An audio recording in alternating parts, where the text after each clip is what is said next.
Well, hello and welcome, everybody. I was recently asked a very interesting question, which is whether yoga can cure chronic fatigue syndrome.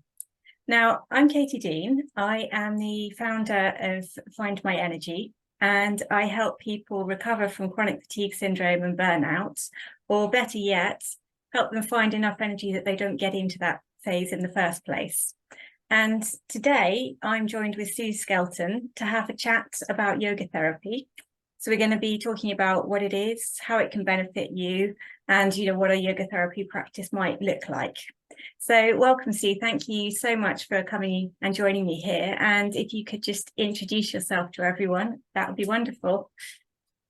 Thanks, Katie. Yeah, I'm absolutely thrilled to be here to talk about yoga therapy because I'm particularly passionate about yoga and yoga therapy and how it can benefit people. So I have a background in healthcare. So I was a nurse for many years. I worked in oncology and palliative care for too many years to remember. And I started yoga when I was on holiday one year. And it's like you're on the beach and they're doing yoga on the beach, and this is lovely. And my friend and I, who I was on holiday with, we would go down every morning and we would just have the best time. And coming back to the UK, come back to England, and I sorted out a yoga class and I started going to it, and I thought, oh yeah, this is still all right. I'm still enjoying this. So I went to different yoga teachers to find, and looked at different styles and found ones that I particularly enjoyed. But then it wasn't until, this is quite, I think it's quite a funny story. It was quite funny. I was on the M25 one day and I was stuck in a traffic jam, and I used to be quite not road rage, but I used to get, I've got to get there, and this, there's this traffic and this is awful. And I suddenly thought, I'm not really feeling that anymore. I'm just sitting here, I'm quite calm, and I thought, this is not like me. And the only thing that I could figure out that had changed in my life was that I'd been practicing yoga regularly. So I thought, do you know what, I need to look into this a bit more, because I suppose being a nurse, I like to know how things work and why they work and whatever. So I discovered a teacher training class. I couldn't find anything, any workshops or anything close to me. So and the trainer was saying, well, you don't have to teach, you could just come for your own practice. And long story short, I ended up teaching, and I just became very passionate about it and the benefits that people could get from it. And somebody mentioned to me, what about becoming a yoga therapist? I'd never even heard of a yoga therapist. I didn't know there was such a thing. So I started doing a bit of research and started training about 3 years ago. So before lockdown, we went into lockdown, so it all had to go online, and it was a bit of a nightmare. I mean, it was good, and I thoroughly enjoyed it, but because a lot of what you do is quite practical, it was a bit of a challenge getting it finished, so it took a little bit longer than we'd expected. But yeah, so last year I qualified as a yoga therapist.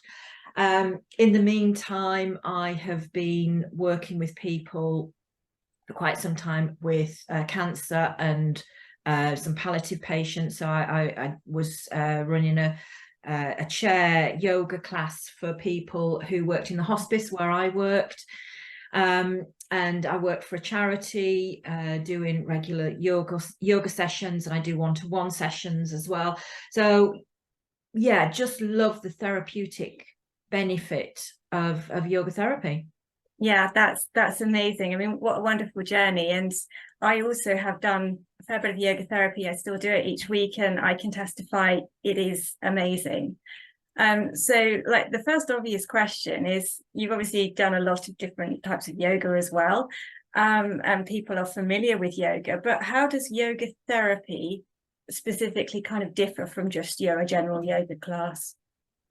Well, yoga therapy is generally done on a one-to-one basis. Okay. So you can do it in a group, Mm-hmm. but if it's a group, it would be a group for people with the same condition. So, for example, chronic fatigue. So if everybody who came to the class, it would be a class for chronic fatigue.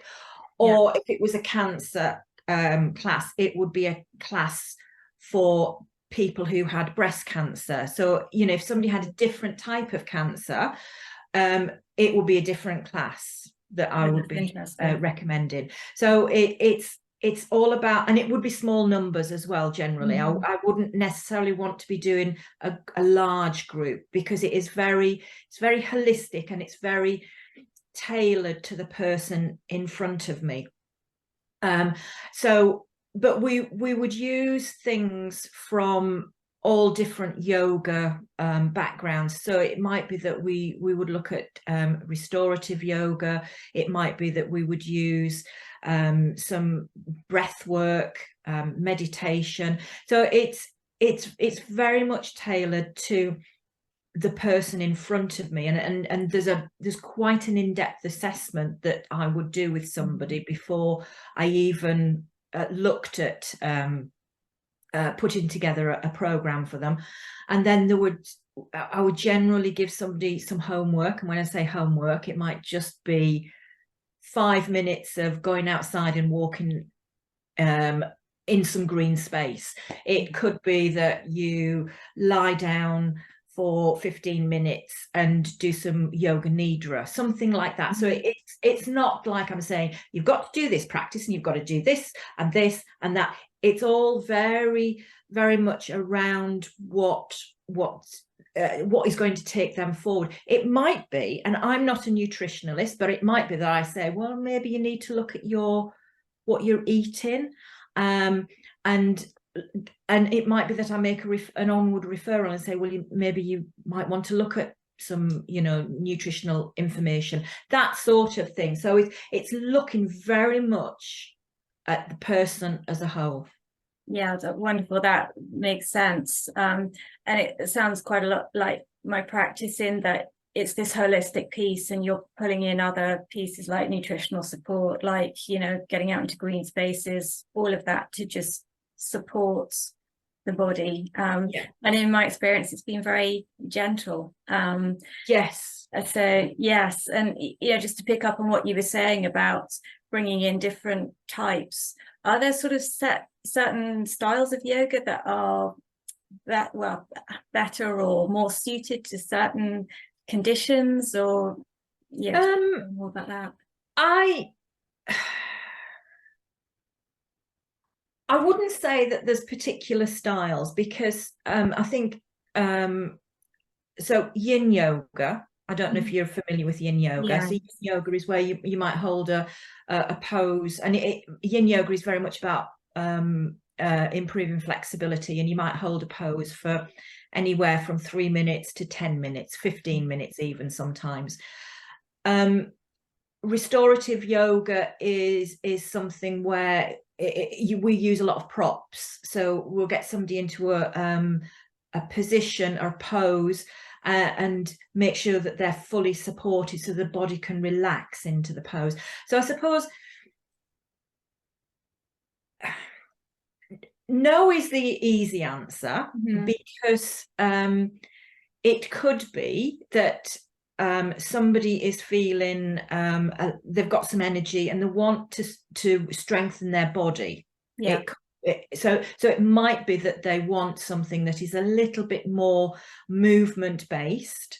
It could be that somebody with chronic fatigue, they can't get up off the settee, so off their bed. So it might be that we do some sort of meditation, breath work, nidra sort of thing. So it's very much tailoring it, using all the tools from the yoga toolbox, if you like, and when I say using all the tools, we don't just use sort of yin yoga or restorative yoga. We will look at that person holistically using maybe the chakras. It could be the koshas, that sort of thing. And we look at where they are, what they need, and then we look at what we can bring in that's going to help that area. So for example, with chronic fatigue, so let me take it a step back. So with the koshas, I like the koshas, and I use them quite a lot, because for me it explains the whole body. So the koshas are, if you imagine the layers of an onion, yeah, but they're all intermingled. So the outer layer is mental block. Anyway, the outer layer is the physical body. okay, That will come to me in a moment. yeah, don't worry. The outer layer is the physical body.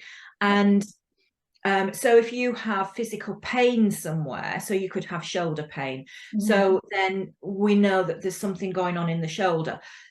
The next layer in is pranamaya kosha, anandamaya kosha is the physical layer. Pranamaya kosha is the food that feeds the body. Okay. And that, it could be the breath, it could be food, could be hydration, so water, so anything that is you're taking into the body that is feeding it. And with pranamaya kosha, we include a prana, which is the energy, which is the movement of energy, and we also use it's part of the breath work that we use as well, the different breathing practices. Then we've got Vijnanamaya kosha, which is the intuition. So you know how people say, I've got a gut feeling about something. It's that you don't know why, but you just know that that's going to be the case, that's going to be right. And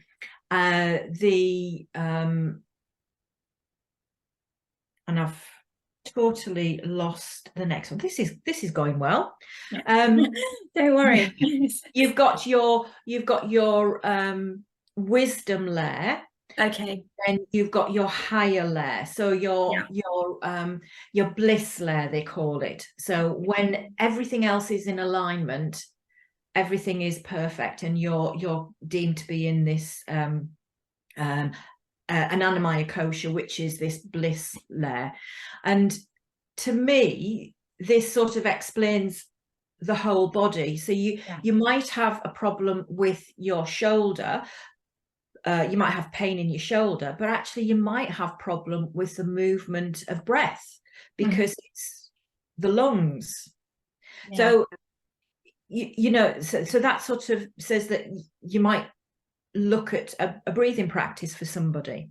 Yeah, I absolutely love that. I mean, that's so in alignment with what I do in terms of the bioenergetic healing work. It's that same principle that you've got the physical layer where we're all hyper aware of where we're holding tension or feeling pain, but so often that's not where the actual root cause of it is. You need to be looking, and where you're looking, I mean, we're gaining more awareness at the moment of the sort of psycho-emotional layers, but there's also this, the deeper spiritual layer, connection to the whole, all of that it all feeds in, and it's amazing. And I can see how that, I mean, because obviously just going back to, I mean, we've been talking about chronic fatigue, which is where most of my audience is coming in, but I mean, your background is in cancer, and really whatever sort of chronic or serious illness you're diagnosed with, there's a whole lot of physical stuff going on, but it's also a real emotional challenge.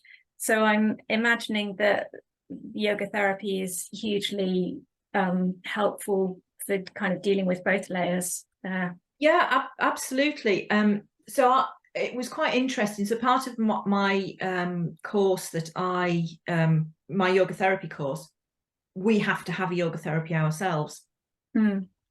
And I was having some yoga therapy with my tutor, and various issues were coming up. And she said, I think you're stressed. And I said, I don't feel stressed. I feel very chilled out. In fact, and she said, no, she said, your mind can feel unstressed, but your body is still feeling the stress. And I think that's quite key. And I mean, it was a big eye-opener for me at the time, because I thought, oh, actually, yes, maybe that's true. So and I think this is where some of the emotional issues, people might think, oh, this is awful, this is dreadful, and they know that they've got these emotions that they need to deal with, but then they think, I'm dealing with it, but actually something else could be happening. So IBS, I mean, it's huge now, and they do say the gut is the second brain. Yeah. And so if you're holding tension, you could be holding it in your gut. So so again, it could come out as all sorts of different symptoms, and it's just teasing out where these symptoms are, and helping people to relax and de-stress. I think one of the key components of what I do is to get people to relax and de-stress. We all know that when we go on holiday, you can't relax for the first week, and then as soon as you start actually physically 100% relaxing, it's almost time to go back home and back to work.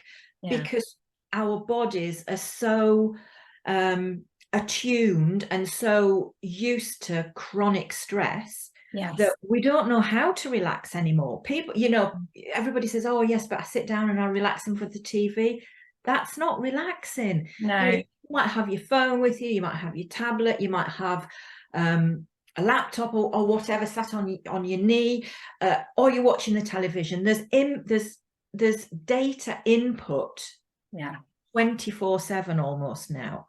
And I think if we can help people de-stress and properly relax, we can do so much benefit. There will be so much benefit. I mean, particularly for my patients who have cancer, and I'm sure for people that you see as well, by de-stressing, they're actually going to improve their immune system as well, because the stress hormones reduce your immunity. So then you start, you're getting colds, you just little niggly things, not necessarily big things, but by helping somebody to de-stress, you can help improve immunity, and so help to stop them getting these little niggly things that they keep popping up every now and then, especially at certain times of the year. Yeah, that's amazing. I mean, gosh, there's so much in what you've just said that resonates, that I want to sort of draw people's attention to. So for me, I very much had that experience of not understanding at all what we mean by stress. So people were saying, oh, chronic fatigue syndrome is a stress-related illness. And I was like, well, no, it's not. I don't feel stressed. I've always been really good at dealing with stress. You can give me a long to-do list and I'll just calmly work my way through it. It's like, no, that isn't actually the kind of stress that we mean. It's what's held inside the body. It's being referenced a lot now as trauma, because we gather it up throughout life. I mean, even we bring it in with us from, we inherited it down the ancestral line. And of course, when you think back 2 generations back, World War II, I mean, how much trauma there's so much that we're bringing in. And that's what's really, it's not just sort of emotions, it's actually changing the physiology. And as you just said, the immune system is affected. And in actual fact, in chronic fatigue syndrome, that is the key. Your body gets stuck in what's been termed a cell danger response, where you're sort of chronically, your nervous system is chronically sensing stress, your threats to itself. So it's finding tools that can gently unpack all of that in a really safe, supportive way is so incredibly powerful, as you know, and you know, as you help people do. So thank you for sharing all of those layers with us. You know, we're talking about the benefits on the emotional level, on the physical level, and it's just immense. So I was going to ask a couple of questions about those, but you've already covered that so beautifully. Oh, good. That I would like to go on, because I know one of the concerns, especially with chronic fatigue people, is kind of physically, will I be able to do this? So we sort of touched on that a little bit earlier, where you were talking about, you know, things you can do in bed or lying down, but could we just sort of expand a little bit on, you know, what are physical barriers for people and how they overcome those? Because, you know, I believe yoga therapy is something for absolutely everyone. So there is a very old saying, which I roll out every now and again, is if you can breathe, you can do yoga. Yeah. Yoga therapy. Because the breath work is, for me, is a big tool. So it's a big part of what I do. So if you can breathe, then there are certain breathing patterns that I wouldn't start off with somebody, because they can cause anxiety if you're not used to it. But a simple deep breathing practice, it can help to lower your blood pressure, lower your heart rate, and start to move you from that fight and flight mode to rest and digest, and that healing mode. So if you can breathe, we could have a full yoga session, a full yoga therapy session with just breathing. Yeah. We could have a full session with meditation. So if it's somebody who wants to bring energy in, we could almost do like a guided relaxation where I'm talking you through breathing in energy, exhaling fatigue, you know, that sort of thing. And it's slightly glib, but it's that sort of thing. But then you build on that. So again, people, whether it's somebody with a chronic condition or chronic fatigue or something like that, you tailor each lesson, each session to what they want on that day. So it could be that I thought let's start with some gentle movements on this session, but they come to me and they say, actually, I'm really struggling to move. So, you know, if we're on Zoom, I'll say, well, right, lie yourself down, go to bed if you want to, or lie on your settee, and we'll just go through some very gentle breathing practices. It could be that we use some mindfulness. So there are so many things that I can use that can help somebody. I mean, I have done yoga therapy sessions on some of my palliative patients when they can't get out of bed. Right. So if I can do that with somebody who is approaching end of life, I can do something with somebody with chronic fatigue. Yes. Yeah. Oh, yes. I mean, absolutely. And I mean, so at the other end of the spectrum, you know, we're talking about people who are facing quite severe physical conditions here, but what about, just your average person in the street? Is yoga therapy for them as well, or is it only for? Yeah. So anything. I mean, asthma, back pain, you name it. A yoga therapy session. So I don't know, do you want me to talk through what an initial yoga therapy session, how in depth it is, so that people? Yeah, that was going to be my next question. For people who are sort of interested, let's talk a bit about what it looks like. So yes, it would be wonderful to hear what an actual session looks like. Thank you. Perfect. So I would send out a questionnaire, a health questionnaire, and it would be quite in depth, and it would talk about sleeping patterns, perceived stress, eating habits, working habits, all sorts of things, conditions that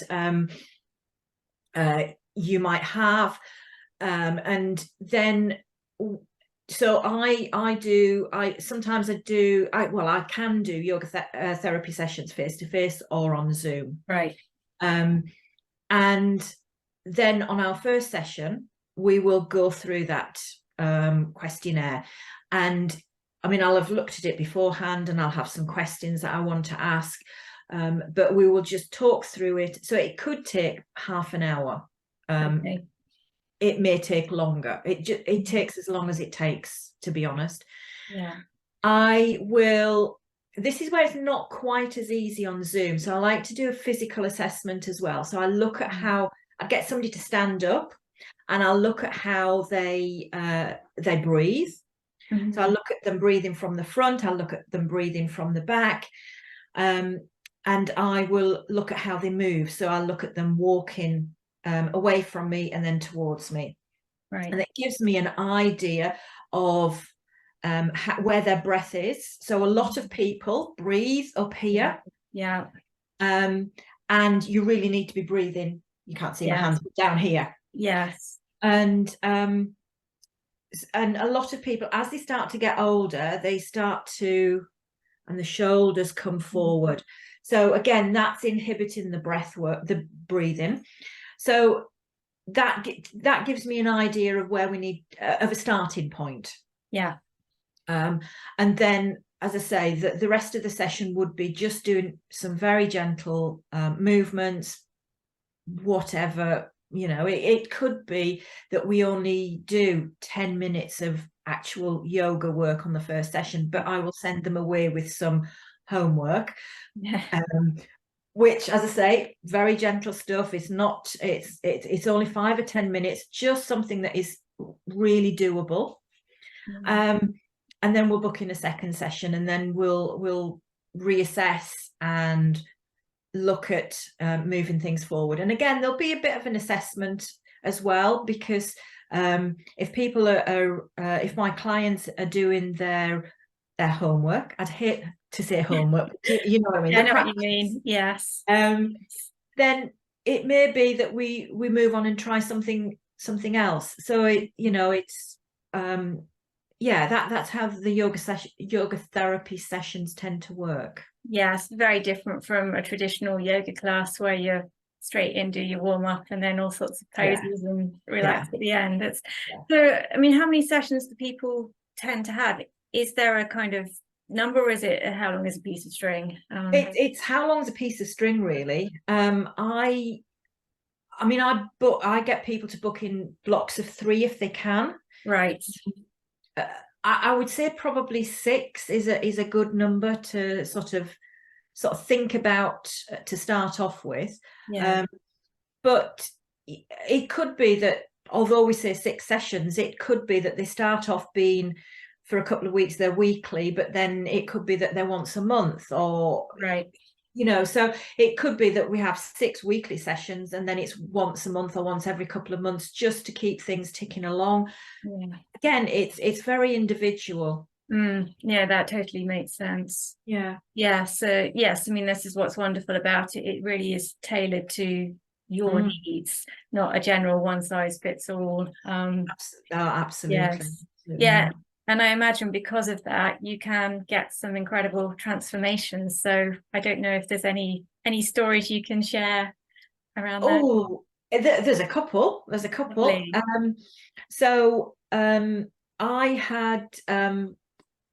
I had a lady who, she's one of my case studies actually, and she was struggling with stress, and there was some tightness in her shoulder. She'd had breast cancer, and it was she was struggling with her shoulder and the movement and whatever.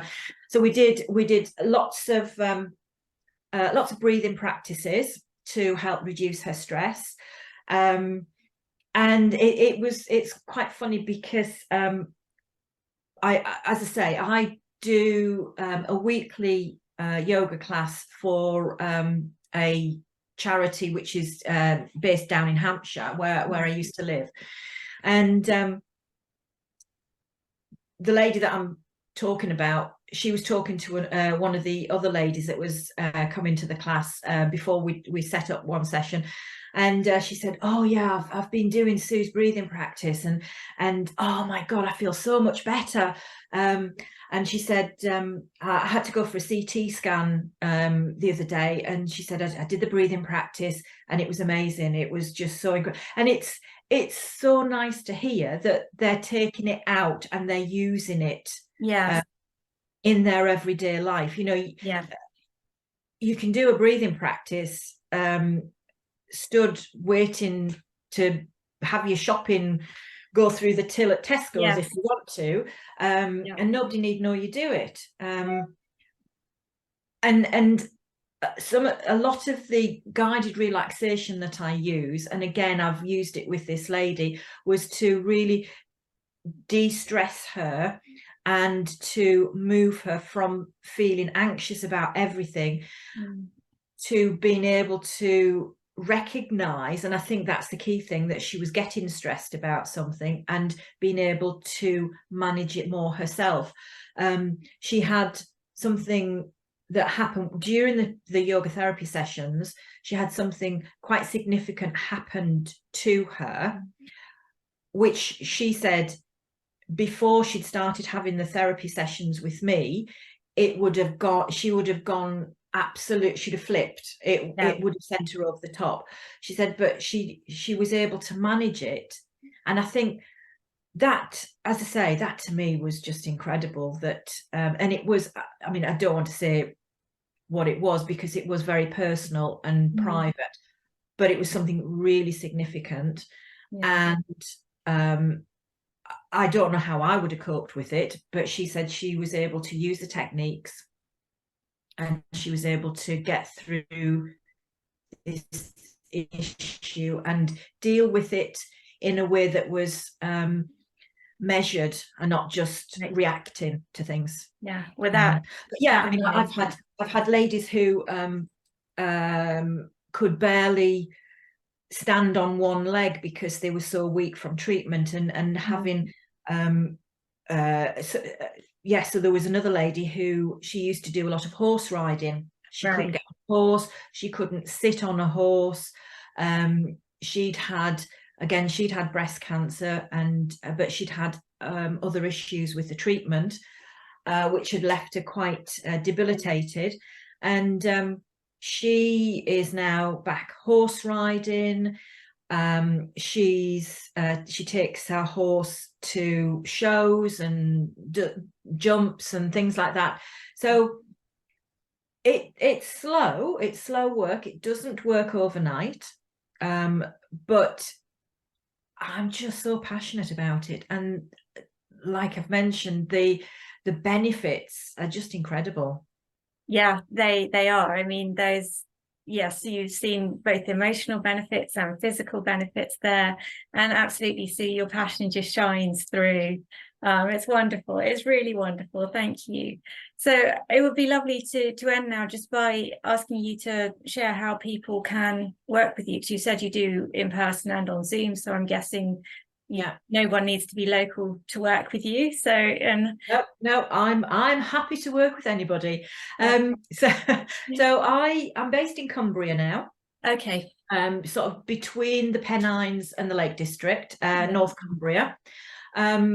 I have a website which is www.sueskeltonyoga.co.uk. So it's really easy to remember, I hope.